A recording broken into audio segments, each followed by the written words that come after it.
it's your girl Honey Da Vinci and I'm back with another video. So today I'm going to be doing another segment of the review, and I'll be covering Love and Hip Hop Atlanta Season 9 Episode 5. Now there weren't too many key moments in this episode, so I'm going to keep it brief. So one of the key moments was Yung Joc sat down with Alexis Sky and talked about her Instagram post where she talked about being a sex worker, basically kidnapped as a youngin' and forced into sex trafficking. And so he sat down with her to offer her an opportunity to speak on a panel to, women around the world and young women, to be a voice and can probably bring some sort of enlightenment or courage to women who've been struggling with this all around the world. And so later in the episode, we do see the panel, and it gets really raw. We have a woman up there who's talking about how she had 15 abortions, and right after she had her abortion she would go right back out and work. She talked about the STDs, and they also spoke about how when you think of sex trafficking you typically think of like a van pulling up somewhere and snatching people up, whether it's kids at a park or whether it's somebody walking down the street and just randomly getting scooped up like that. But they brought awareness, which was very enlightening for me, about how pimping and, selling off people is also a form of sex trafficking. And I wasn't aware of that. It's not that I wasn't aware, it's just not something you really think about. You know what I mean? I was one of those people who, when I would think of sex trafficking, I would think of like being kidnapped, like going to Hawaii or somewhere, or it's like somewhere that's like of somewhere that you've never been before, traveling somewhere on like a vacation and just getting snatched up, from leaving a bar or something like that. I didn't think about the women who are manipulated as little girls and, forced or feel forced into doing a lot of these things with men or women for money. And so they brought a lot of awareness to that. Alexis Sky did get up there and speak, and she spoke about how when she was 16 she went through it as well. And she talked about how she was forced, she was trapped. And it's crazy because I grew up with someone who was in a similar situation, not for money though, but more so she was just in a relationship and a dude kidnapped her. You know what I mean? And I remember coming to school and, she having marks on her and things like that. And we were young, you know what I mean? And it just reminded me a lot of Alexis Sky and the things that she went through. And she talked about being forced to have sex and being forced to do things she didn't want to do. And if she wouldn't do it, then he would threaten her life, and how she didn't want to die. And it really hit home for me, because I know another girl from later in my life whose mom was pimping her out, man. And you would never even think that she was going through that. Like, she was very promiscuous in the way she carried herself, so she would get bullied a lot by the girls on campus. But me and her, we hit it off right away, because I'm just a genuinely nice person. I'm not going to be mean to someone unless they're mean to me. And so me and her, we hit it off right away, and we became really close friends. And people would pick on her all the time because of her promiscuous ways. But when we spoke, she let me know about the pain of her past and the things she went through, and the fact that she was being basically pimped out. And it was very, very, very painful to even hear or to know that someone so kind, like she was literally the nicest person in the world, and she was going through these things. She just had this promiscuousness about her because she was being forced to have sex with men constantly as a little girl by her parent. You know what I mean? And she told me that she doesn't tell men no when they try to have sex with her. Like anyone can just have sex with her or just touch her or just try to mess with her. And the reason she's done that is because every time she's ever said no, she would get raped or they would just take it from her. So she basically took the power away, I feel like, in a sense, by just not saying no and not allowing them to just, you know, take it anyways. So it really took me to some, sad places. I remember these conversations with these girls, and I remember, school days and, situations where we were young. Oh my gosh, we were so young, and I just remember witnessing these things. And so it was nice to hear Alexis speak. Another thing that they talked about was one of the women up there was a trafficker, and she also was a victim of trafficking. And she said that one of the places that she went heavily was the churches. And it makes total sense because, as you know, churches are a place of redemption where fallen people go to get forgiveness and then change their lives. So usually when people first enter the church, they're in a broken state, they're really vulnerable, they're looking for a way out, you know what I mean? And they've brought themselves to Christ or to religion to kind of uplift them and give them faith and to help guide them in the right direction. So when you meet people like this, it can be pretty easy to manipulate them into doing things, especially if they're going through a hard time, especially if things don't look like they're getting any better. You know what I mean? So yeah, she said that that was one of her favorite places to go was church. Me personally, when I heard this, the first thing that came to my mind was lock her ass up. I don't want to hear about your past of trafficking people. Lock her ass up. She needs to be off the streets. You know what I mean? But obviously she's changed her ways and she's using her voice as a way to teach people the way to kind of avoid certain circumstances or to a way to recognize when you're in a compromising position, I guess. You know what I mean? So some people might go to church and not think that anything like that could possibly happen to them, and not knowing that that's, a major area where people like that do these types of things. So it makes sense. Another key moment was Sierra's daughter getting jumped. So the first scene that we see Sierra's daughter, it's her, Shooter, and her daughter, and they're all out to dinner with the family for Shooter's birthday. And Sierra's there flirting with Shooter because I guess Shooter let her know that he's with Kiyomi, and now she's acting all jealous and trying to flirt with him and be petty. Which baby moms like that, I cannot. I don't even play those type of games. I don't like, if it's over, it's over. If y'all gonna be flirting, you're done. You're done. I don't have time for that. I don't have that time for you being wishy-washy with your baby moms. Like, I'm sorry, you are not, I don't care who you are not that lit. You can go to her and we can deal with it later. But Shooter was being more respectful to Kiyomi than he's ever been to Sierra, or maybe it's just a honeymoon phase. But he was curving her like, nah, I'm good. You know what I mean? I'm good off that. Like, we ain't going there. But she was definitely trying and definitely throwing little subliminals at him. And then at the same dinner table, she brings it up to Shooter that, your daughter has been being very disrespectful lately, and she's been cutting class.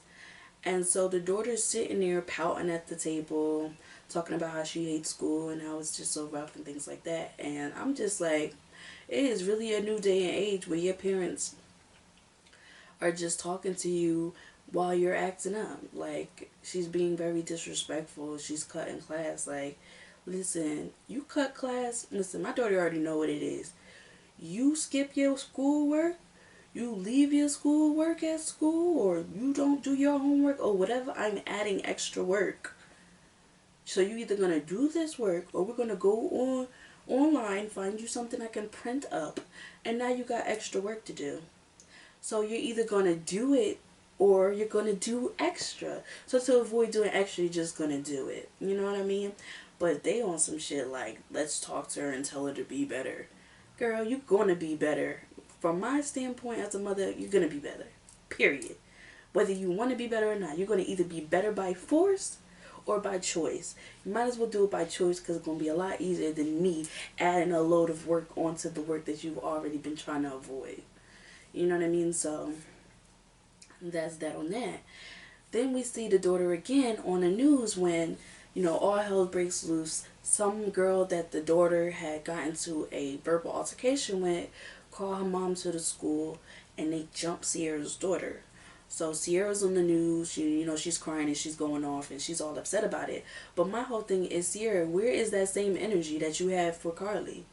Because you were very, very jumpy and very froggy to put your hands on Carly, who is supposedly your best friend, for showing up late to your court hearing, but you ain't got that same energy for the mom who put her hands on your daughter, snuck into school to beat on your daughter and jump her nonetheless.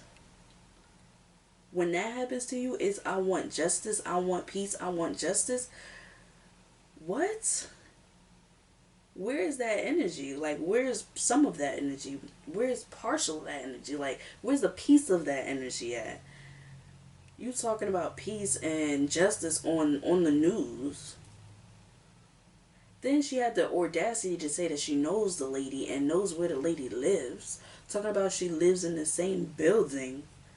What? First of all, not only do you know this woman, you know where the woman lives, and you're sitting on the news talking?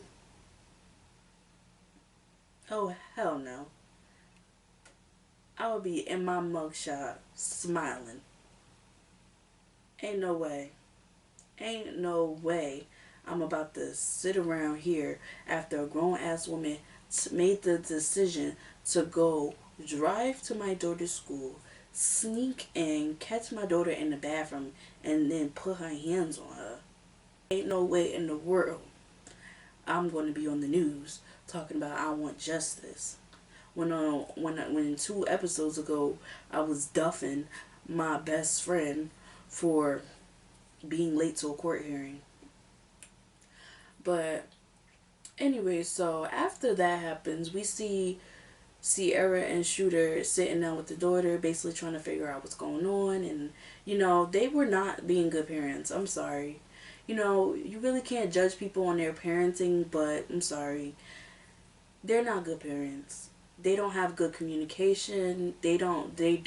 Like, they were literally sitting there like, yeah, you're going to have to make better decisions.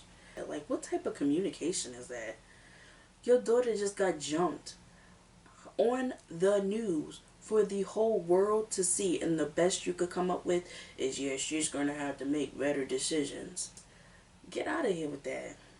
Like, that is really crazy. And as far as Sierra's daughter goes, I believe that the girl was probably bullying the girl who jumped her, because the energy was just weird. It was very off. What the daughter said was that the girl claims that she was judging her, and that's why the mom hopped on her. And by judging, I think she means bullying. Because as we know, Sierra does have this cocky attitude where she walks around like she is, high and mighty. And I'm sure that's rubbed off on her daughter. And, kids can be cruel. So let's say, Sierra's daughter probably thinks she's the shit. And she's a big girl, so she probably be throwing her weight around.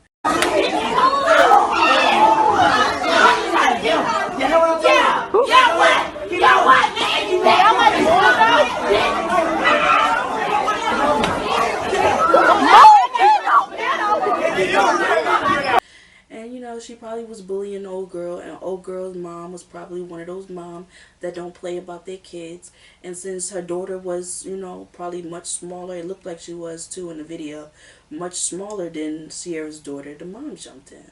Like, bitch, my daughter can't beat you, I'll beat you. But nonetheless, the mom was definitely wrong and should definitely go to jail or get there should be some type of repercussions for it. You know what I mean? And then the worst thing of it all The very worst thing of it all is then we see Rashida invite the girls on a ski trip.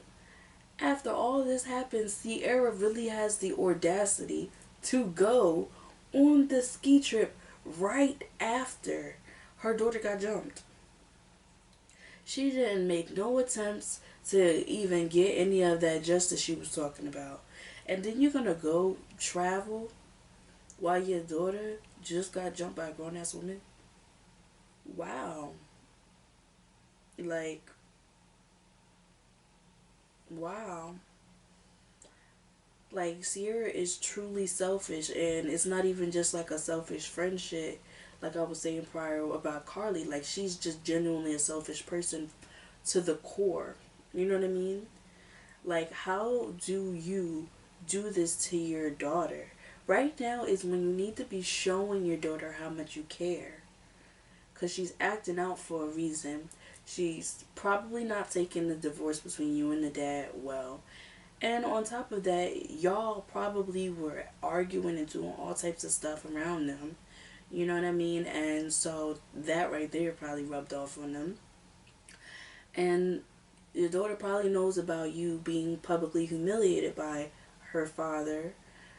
So that's probably bothering her. Your daughter probably needs some type of therapy to talk about all of the things that she's going through. And she's at that age where the people in her grade, they watch Love and Hip Hop. You know what I mean? They teenagers. They watch Love and Hip Hop. They know what's going on. So they know how you be out here getting played by niggas. She sees that. And they probably make fun of her about that. So she probably has this wall up of being like a mean, high and mighty, I'm better than you attitude, where it's like kind of like to counterbalance to keep people from picking on her, because that's what a lot of times what teenagers do. And so you need to find a way to open her up where she can feel comfortable to talk to you, and she can deep dive into those emotions, figure out what's going on in that, so that you can figure out how to help your kid get on the right track. Not go running off on a trip and abandoning your child, whether she's with daddy or not. Now is the time more than ever that you and her father need to come together. Like, if y'all not gonna retaliate, if y'all not gonna go straight to the streets and wild out, then you need to do what you need to do in regards to taking care of your child mentally, helping your child get through this together. Be there for your child. That's what you need to be doing right now. Not going on a trip with a whole bunch of women. That was basically my overall consensus of this episode. Like I said, it wasn't too much going on in this episode. It was a good episode though. I liked the sex trafficking educational portion of the segment, and I also liked the situation with Sierra and the girls going on the trip and things like that. But we have to wait and see what's gonna happen next. Still kind of dry though. Still a little bit dry, but wait and see. Maybe it'll pick up during like the mid-season. Who knows? But thank you guys so much for your love and support. Please subscribe. Don't forget to hit that notification bell. And I'll catch you guys on the next video.